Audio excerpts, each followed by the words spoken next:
we putting up $100,000 for anybody that'll come forward. We just want the truth, that's all. We just want the truth. $100,000. No name attached to it. No location. No explanation. Just the number sitting there, waiting for someone to claim it.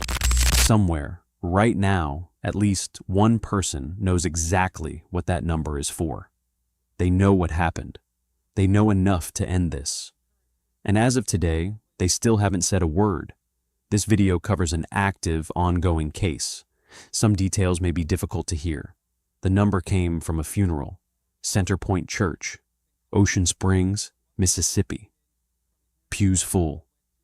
Family in the front row, dressed in light blue, the color chosen to honor the person they'd come to bury. A community that has spent more than 2 weeks waiting for answers, gathered instead to say goodbye to an 18-year-old. His name was Nolan Wells. He played football, the kind of local athlete whose name people in his community already knew before any of this happened. Friends and family described him as the type of person who noticed when someone else in the room needed to feel welcome, who could lift someone's mood in the middle of a bad day without making a production out of it. He had younger siblings who looked up to him. None of that is the kind of detail that usually makes national news. It only does now because of how his summer ended.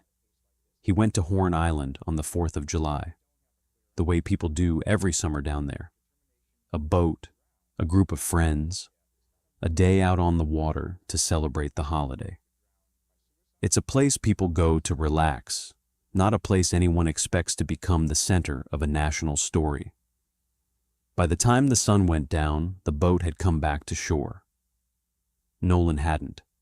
His mother reported him missing that night after he failed to return with the rest of the group. Search efforts began soon after, working against the reality of a remote barrier island with limited access and a shrinking window of daylight. 2 days later, on July 6th, his body was found in the water off the island. For nearly 2 weeks after that, most of what the public had to go on was thin. A date, a location, a boat that left without him. No definitive answers about what happened in the hours in between. That gap, the space between when the boat left the island and when Nolan's body was found 2 days later, is a large part of why this case has held national attention as long as it has. It's not that nothing happened during those 2 weeks. Investigators worked the whole time. It's that almost none of what they found made it to the public in a form that actually closed the gap. The family didn't stay passive during that stretch either.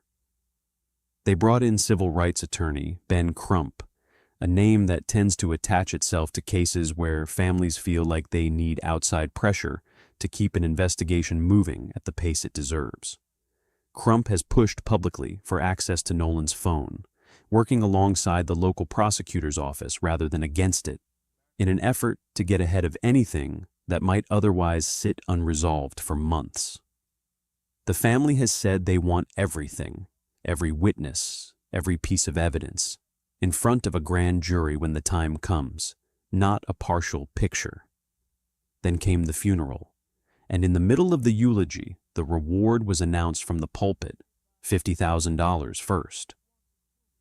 Then within moments, a text message changed everything, and the number doubled in front of the entire congregation. Here's what makes that number strange, if you actually sit with it for a second. This is not a cold case. This is not a file that's been gathering dust for lack of resources or attention. In the 2 weeks since Nolan went missing, investigators say they've interviewed more than 60 witnesses. 60, not a handful of people who happened to be nearby.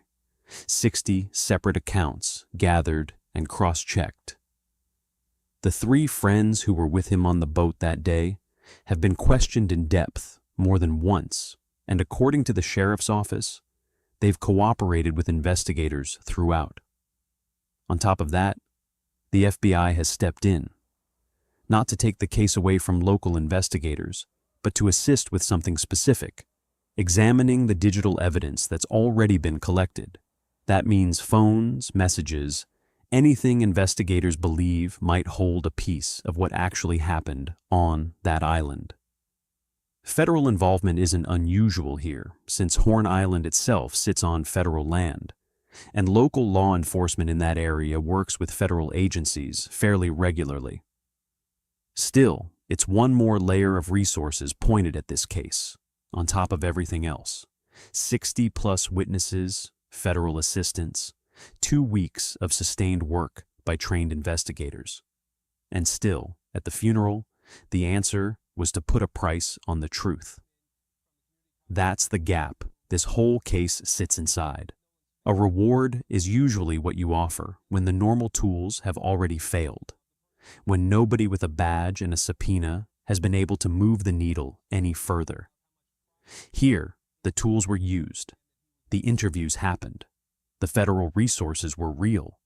The reward wasn't a replacement for an investigation that never got off the ground. It was a response to one that had already done a lot of work and still hadn't produced an answer. So why announce it at a funeral in front of a grieving family instead of a press conference or a news release? Part of the answer is who did the announcing. Reverend Al Sharpton delivered the eulogy that day, and it was Sharpton who put the first $50,000 on the table through the National Action Network.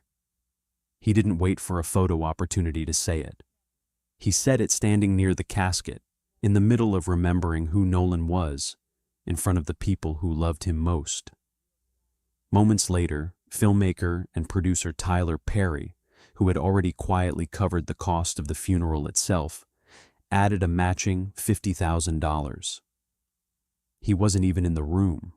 He was watching the service unfold from somewhere else, and he made the decision in real time, texting Sharpton mid-eulogy. That's how a single afternoon turned into a $100,000 reward. Not planned weeks in advance. Not the result of a task force meeting or a formal announcement drafted by a press office. 2 men, one behind a pulpit and one behind a screen, deciding within the same hour that this case needed more than what it already had. There's a reason Sharpton addressed the money directly, and it wasn't only about the case itself. In the days before the funeral, Nolan's mother received something cruel. An image altered to put $signs around her, implying that she and the family's attorney were somehow profiting off her son's death. It's the kind of thing that circulates anonymously, designed to hurt, timed to land while a mother is still making funeral arrangements for her child.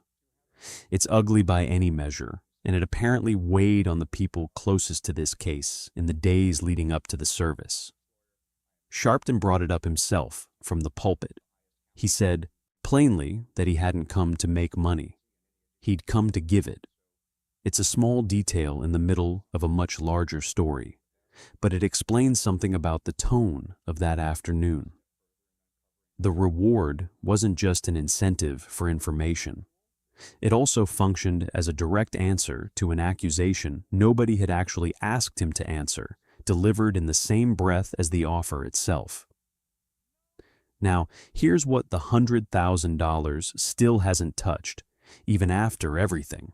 Nobody has determined how Nolan Wells died, not officially, not publicly.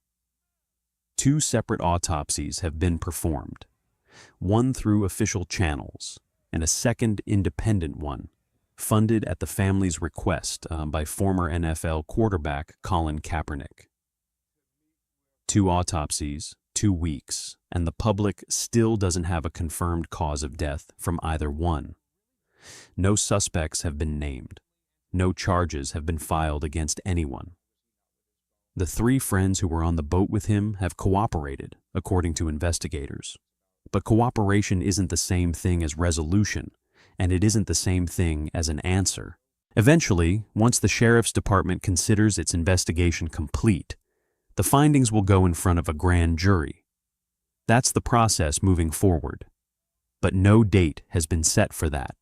No estimate has been given for when complete actually arrives. For now, the file stays open, The witness count keeps climbing, and the number on the table stays exactly where it was the moment Tyler Perry's text came through mid-service. There's also a psychological piece to why a reward gets announced publicly at a funeral rather than quietly through a tip line that already existed. A tip line is easy to ignore. It sits in the background of a news story, a phone number scrolling under a headline, and most people who see it never call. Standing at a pulpit and saying the number out loud, in front of a crowd, on camera, in the middle of a eulogy, that's a different kind of pressure entirely. It turns a passive option into something people can't unsee. Anyone who was on that island, anyone who heard something afterward, anyone who's been sitting on a piece of information out of fear, or loyalty, or simple uncertainty, now has to reckon with the fact that the number is out there, attached to a face, attached to a story that isn't going away. $100,000 is a lot of money to leave sitting unclaimed. It's enough to change someone's mind about staying quiet. It's enough to make an anonymous tip feel worth the risk, even for someone who's been hesitant to come forward until now. That's the entire logic behind putting a number like that in front of a community. Not just as an incentive, but as pressure. Somebody out there knows something they haven't said yet, and a reward this size is meant to make silence feel more expensive than speaking up. So far, based on everything public right now, it hasn't worked.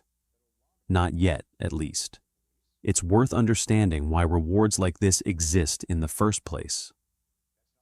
Six-figure rewards are rare. Most tip lines offer a few $1,000s, if that, and most of those never get claimed either. When a reward jumps into six figures, it's almost always because someone with real means and a real platform has decided the case deserves more attention than the standard process is generating on its own. That's what happened here. This wasn't a police department budget line. It was two private individuals, in the span of a single afternoon, deciding to put their own money behind a case that had already consumed 2 weeks of public attention without producing an answer. The funeral itself reflected how far this story has traveled. Alongside the family and the community members who knew Nolan personally, the service drew attention from public figures who don't typically show up for a case like this unless it's already become a story people across the country are following. That alone says something about where this case sits right now, not as a local tragedy contained to one Mississippi community, but as a story a much wider audience is watching, waiting for the next real update. This case has been under active investigation since well before most people outside Mississippi ever heard Nolan Wells' name. Interviews happened one after another for 2 straight weeks. Evidence was collected and is still being examined. Federal resources were brought in to help process it. All of that. And the truth is still sitting with whoever hasn't come forward. That's worth sitting with for a second. The actual machinery of a real investigation. Dozens of witnesses, forensic digital work, federal assistance, an attorney pushing for access to evidence. And it still wasn't enough on its own to produce an answer. It took a funeral and a reward announced over a casket to try to move the needle the rest of the way. There's a version of this case where the 60-plus interviews and the FBI's involvement had already produced a clear picture by the time of the funeral, and the reward was just a formality, a show of support layered on top of an investigation that was already closing in on an answer. Based on everything public right now, that doesn't appear to be what happened. The reward was announced because the picture wasn't clear. Investigators have done real, sustained work over 2 weeks, and the honest result of that work, as of today, is still a case with no cause of death, no suspects, and no charges. The reward exists in that space, not as evidence of failure exactly, but as an acknowledgement that everything tried so far hasn't been enough on its own. A quick note on where things stand right now. This is an active and ongoing investigation, and reporting on it continues to develop by the day. The details discussed here reflect the most recent public information available as of today, and some of it may change as the case moves forward. Nothing in this video should be read as an accusation against any individual. No suspect has been named in this case, and no charges have been filed against anyone at this time. What hasn't changed through all of it is who this story is actually about. Not the reward, not the investigation, or the witness count, or the grand jury still waiting somewhere down the road. Nolan Wells was 18 years old. He played the sport he loved, looked out for his younger siblings, and had a way of making the people around him feel like they mattered. He went out on the water on a holiday with people he knew, the way thousands of 18-year-olds do every single summer, and he never came home. He wasn't a headline before July 4th. He was somebody's teammate, somebody's classmate, the person people describe, almost without exception, as easy to be around. None of that changes what happened to him, and none of it will show up in an autopsy report. But it's the part of this story that's easy to lose underneath the reward number, the witness count, and the legal process still grinding forward. His family buried him today, still not knowing why. The $100,000 is still sitting on the table. As of right now, nobody has come to collect it. If you want to see where this case goes next, stick around and subscribe to this channel. That's the best way to catch the update the moment there's something new worth reporting.